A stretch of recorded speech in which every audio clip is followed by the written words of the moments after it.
Welcome everyone. I'm Kavya Prasad, co-founder and CEO of IBC India. It's good to see you all here today for the T-Block Accelerators penultimate demo day. We have a full house of exceptional entrepreneurs who have made it through a grueling shortlisting process. They'd agree with this. By the end of tonight, we will have the final shortlist that will be going to the first cohort of T-Block, and we will be officially announcing it at the end of this session. We have 15 startups pitching today, and before we get to these amazing entrepreneurs and their stories, I want to invite Mr. Jayesh Ranjan, the Honorable IT Secretary of Telangana Government. He is the member of the Indian Administrative Service of the 1992 batch, and his vision has manifested in several forward-thinking policies that have made Telangana an emerging force for emerging technology. So, without further ado, Mr. Jayesh. Thank you very much, Kavya. First of all, let me greet all the participants. These are the best of the best in some ways, because when this accelerator program was announced, we got about 160 curated companies who applied for this program, and there have been multiple levels of shortlisting. After the first round, roughly around 20% of these 160 were invited. The second shortlist has been made even smaller, and today I'm looking forward to see the best the country has to offer.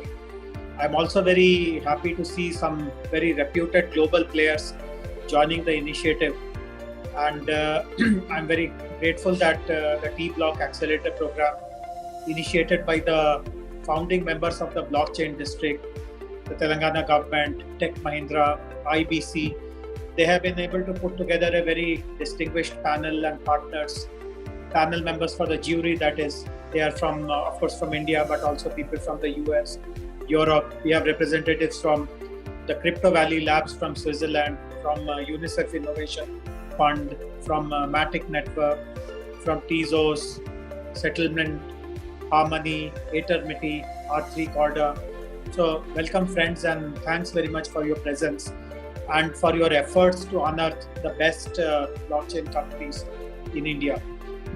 I would also like to, lots of people keep track of what the Blockchain District is doing, because this is the very first initiative of its kind in the country, where we have been able to bring partners from the industry, from academic institutions, from networks.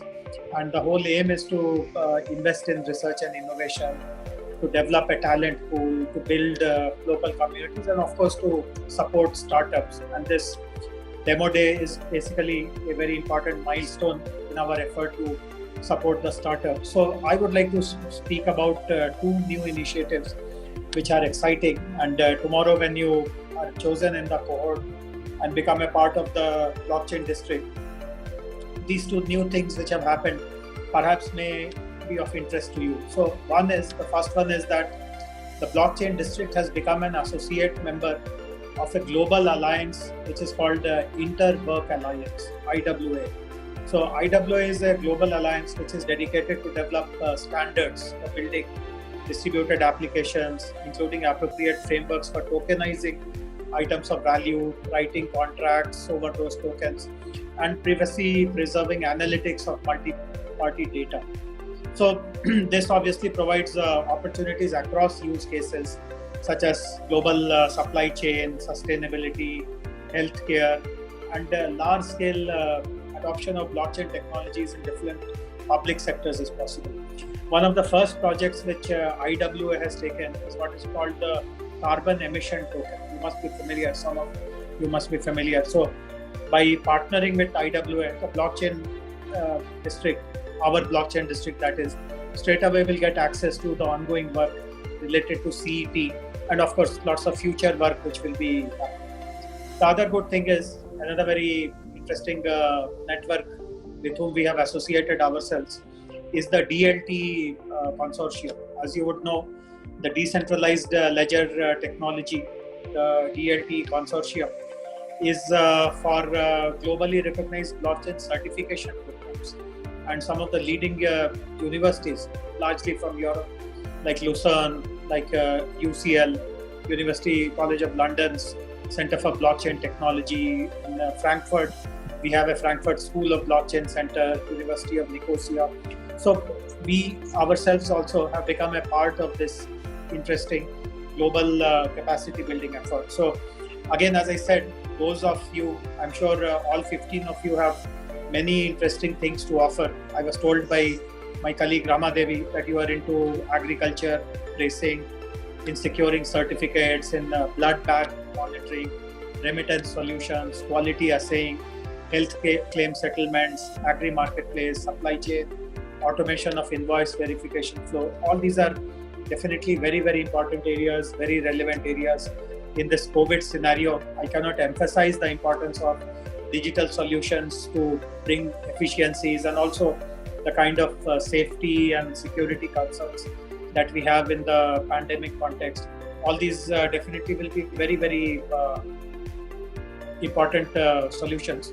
So I'm very confident that at the end of the day, when all the 15 demos are done and we are able to identify the best of the best who will become the part of this blockchain district, I would request them to, of course, continue your work. This is our accelerator program, so you will be assisted by great institutions like Tech Mahindra, by ISB, by IIIT, by CDAC, by Telangana government itself. I can assure you, see, if you look at our blockchain policy or our startup policy, we guarantee that if you have a solution which is of relevance to the government, we will become your first customer. So that promise remains for members of the cohort who will be identified later in the day. And also you will be you will be very happy to be supported in multiple ways through the government. I mean, when we become your first customers, many other doors also open for you automatically. We have also declared this current year, that is 2020, as the year of artificial intelligence. So if some of your solutions are at the interface of blockchain and AI, we can also bring you into that route of the year of AI's activities, in which also you will find lots of value, lots of benefits. So anyway, I would not like to speak any further. I would be observing the demos of all of you, and at the end, towards the end, I would like to rejoin to find out what the judges have to speak, which are the solutions which have been found to be the most valuable. And to those who do not, for some reason, get into this cohort, not to lose heart, there would be definitely more opportunities. And but at the same time, do relook at your solution. If you feel that, or if the jury members point out that there are certain areas which you need to work on further, define further, please do that. And as I mentioned already, the jury members have been assembled together from some of the best institutions across the world. So you have huge amount of knowledge, wisdom, experience to guide you. So getting that kind of input also is a great benefit or a great takeaway that you will be able to derive out of this whole exercise. So best of luck, good wishes, and hope to see you again in a while. Thank you very much. Thank you, sir. Thank you, sir, for taking time out on a weekend to do this. Next, I would like to invite the driving force behind this kind of a government-backed blockchain accelerator. This project wouldn't have been possible without the execution will of Tech Mahindra. Mr. Rajesh Duddu spearheaded this initiative and ensures that we at IBC Media had everything that we needed to execute this endeavor. I now welcome Mr. Rajesh Duddu, the Global Practice Head of Blockchain and Cybersecurity at Tech Mahindra, to address the gathering. Thank you, Kavya. Good afternoon, everyone. I'm sure some of you may be joining from other parts of the world also. So depending upon where you are, good morning, good afternoon, or good evening. Thank you, Jayesh Ranjan Garu, for setting the context and always encouraging us to do something extra over and above what everybody does. And thanks for all the support from your office, including you as well as Rama Garu. So in terms of, I was thinking, what should I be speaking today? And after having thought, I think while COVID-19 has unleashed a lot of negative things in the world, if I may if I may be allowed to say, I think COVID-19 has become like a silver lining to the cloud with regards to blockchain. What COVID-19 taught the world are two things. Whatever pinnacle of digital transformation has been achieved till date, COVID-19 has demonstrated that it is just the tip of the iceberg. The digital transformation that we are seeing today in today's world, it is just the tip of the iceberg, and a lot more needs to be done. And number two, COVID-19 has also taught the world that what we thought in terms of a trust gap, which is only limited, actually the trust gap is not limited, it is completely unlimited. I say that from a perspective of look at in terms of what's happening. This particular pandemic, while it has given a lot of opportunity for committed pharmaceutical companies to serve the mankind, it has also given equal opportunities to unscrupulous players in the industry who come up with fake sanitizers, fake 1-ply, 2-ply, 3-ply masks, and fake everything that is required in terms of suboptimal pulse oximeters and various other things. So why I say that it's a silver lining to the cloud as far as blockchain is concerned. If you see some of the key drivers of blockchain, both in the enterprise world as well as in the non-enterprise world, where its ability to bring in the next level of digital transformation. You take any particular area, you take supply chain, you take e-commerce, you take banking and financial services, it has been able to push the frontiers of digital transformation. And number two, in terms of the ability to address the trust gap, because of its innate capability to bring in immutability, and also because of its innate capability wherein a single player in an ecosystem will not be able to manipulate the system without the knowledge of the other players in the ecosystem, which is not possible in alternate relational database management technologies. As a result of which, the world is now looking at blockchain with a renewed focus. World is looking at blockchain as a panacea for a lot of problems that exist today, both in enterprise as well as in the non-enterprise world. And I'm happy that we are sitting at that cusp of unaddressed opportunity. We are sitting at that particular inflection point where a lot of things that can be done. And I am happy because this particular program has given a platform and has served as a pivot for many of the participants to bring their solutions to the fore, not only showcase their solutions, but also hold that particular promise that they have the capability and they have the capacity to meet the needs that are unaddressed in the market today. Again, both in the enterprise as well as non-enterprise market. So I think, I don't think at Tech Mahindra we saw COVID coming. So we started this accelerator before COVID got unleashed in the world. The timing has just been coincidental, and we are happy that we've been able to put together a program under the aegis of Blockchain District, where it is given an opportunity to multiple startups as well as to multiple protocol players to come together and to contribute something which is very, very meaningful in the current pandemic times. And even if you look at the recent blog post of World Economic Forum, wherein they said that blockchain has a major role to play in the delivery of vaccine. We know some amount of positive news which is coming in from different quarters of the world. And as and when that particular vaccine becomes a reality, and if you look at the sheer numbers, they're mind-boggling. As per that particular World Economic Forum article, which was published in association with Tech Mahindra's person, Amay Rajput, who is from my team, who works as a fellow in addition to having a day job at Tech Mahindra. He's a fellow at World Economic Forum, and then another startup called Statwig, with whom we have a very good connect. So we, in association with World Economic Forum and Statwig, had published that particular paper. As per that particular paper, paper, on an average, if one vaccine is enough to provide the immunity to every person on this earth, we are talking about close to about 8 to 8.5 billion vaccines. And in case if a person needs 2 doses, then we are talking about 19 billion vaccines to be delivered.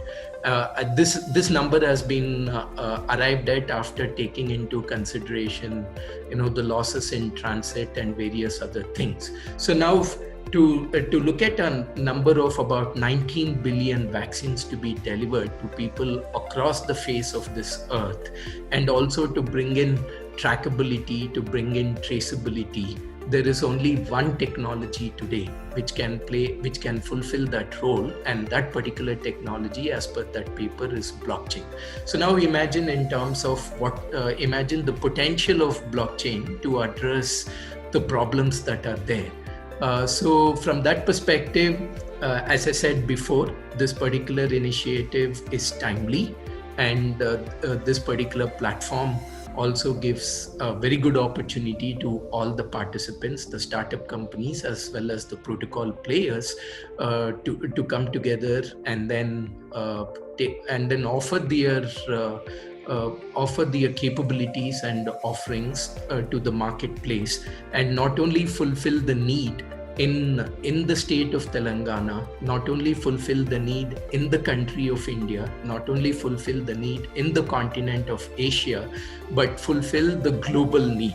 And when that happens, it's our dream come true. When I say us, I'm referring to JSG, I'm referring to Ramaji, and I'm referring to every single individual who has contributed to the foundation of Blockchain District. And if we are able to accomplish that, all our dreams have come true. So I'm hoping that it will happen sooner than later. With that, wishing you all the best, I would like to conclude. Back to you, Kavya. Thank you, Mr. Rajesh. Now I would have the pleasure of introducing you to the mind behind Telangana Block. The mind behind the T-Block Accelerator, and Mrs. Rama Devi, the Director of Emerging Technologies, Government of Telangana. This has been a vision setter for this unique endeavor, and we'd like to hear your story on this. Thank you, Kavya. Good morning, good evening, good afternoon, everyone who are actually present here from across the globe. Well, I'm very excited to be part of this event because this is the first of its kind in the blockchain accelerator in India. And I thank Tech Mahindra for actually helping us out in this and making this happen. As it has been mentioned that we received around 160 applications, and out of which now those of you who are present here have been filtered out through a very rigorous process. So my congratulations to all of you for coming this far. This is indeed a great achievement. Well, coming back to the blockchain district, we have a very ambitious vision, I would say. Well, when it's ambitious, it's challenging also, right? So ambitious of making Hyderabad as one of the top 10 blockchain cities in the world. To achieve that, we are working with all the stakeholders, or all the ecosystem partners that are out there, with the governments, with the academia, with the industry, with the startup companies, and so on. We are working with the academia, as Jayesh sir has already mentioned, to offer quality training programs, certification programs in blockchain, which would actually, create an excellent talent pool in the state, so that meets the needs of the industry, of the startups. So that's one area we are really focusing on. In fact, I think the first FDP program, Faculty Development Program, was undertaken in partnership with Intel, actually. So a set of FDP faculty were trained to offer the training program for the students. So there are a lot of other initiatives that we are working on. Then, as Jay sir has already mentioned, we are working with other government organizations like CDAC, which is an arm of Ministry of IT. We are working with them in one particular use case called land records registration. which has great potential. So, and that particular use case, if implemented in the state of Telangana, has the potential to scale across the country. Other states also have that need, and we also work on such use cases where a particular use case has the potential to be replicated in other states, so that whatever startup that actually works on that kind of particular solution will have opportunities to implement elsewhere in the country. So we try to encourage startups by identifying relevant use cases where it fits our requirements and give them an opportunity in the government to pilot such projects. So one of the recent interesting pilot that we are working on is in the police department, where it's used for registration of first information report, because sometimes we do see certain manipulations that could happen in that. So we are just trying to experiment if we can work in that area. And this particular startup actually has a platform, I think. So Stacey blockchain platform, they actually developed a platform that solutions can be plugged into it without the need of much, writing much code. So that's one pilot project recently we have just kicked off. And we are also partnering with global players from Switzerland, from Europe, etc., in different areas, and with other companies, inviting them to set up their offices in Hyderabad. And in fact, I was pleasantly surprised when the Prime Minister, during the India Idea Summit, 2020, which happened just 3 days back, he was mentioning about the, India emerging as land of opportunities. And I don't know how many of you have actually listened to that. He specifically mentioned about frontier technologies and mentioned blockchain as one of the potential technology where, there are a lot of opportunities. In fact, that emphasizes, or reinforces the potential of the Indian blockchain industry. And as Rajesh had mentioned about the COVID situation, in fact, the whole pandemic has made, the technology solution providers to relook at the technologies. What is the sustainable technology where we can use, implement supply chain management solutions and so on. And blockchain stands apart, In fact, I'm not able to recollect the actual, a report. It was released by a famous, agency, which says if you take a poll during the pandemic, what is that particular technology that can actually offer, solutions in this scenario? So it says, blockchain ranks number 1 in all the stack of technologies. So that is the potential that we are looking at. I don't want to take much time of yours, because all of you, I know, would be waiting for that great moment. And I also was very happy to see the solutions, ranging from different sectors like agriculture. We are actually focusing a lot on agriculture now. That is a focus area for our government, and we're in fact identifying several use cases where technology can be employed, to help the farmers, to help the government in policy formulation. So I was happy to see agriculture as one of the sectors that was selected by the startups. So the domains range from agri to fintech to supply chain management solutions. So, and also Tech Mahindra and IBC put up a very excellent panel of judges. And I thank all the panelists for taking time out to actually participate in this event despite your busy schedules. Again, lastly, thanks to Tech Mahindra, which is a founding member of Blockchain District, for making it happen. Again, thanks to IBC team for executing the whole process very professionally. So wishing all the startups, the best for the next phase. Thank you. Thank you, ma'am. Thank you for your kind words.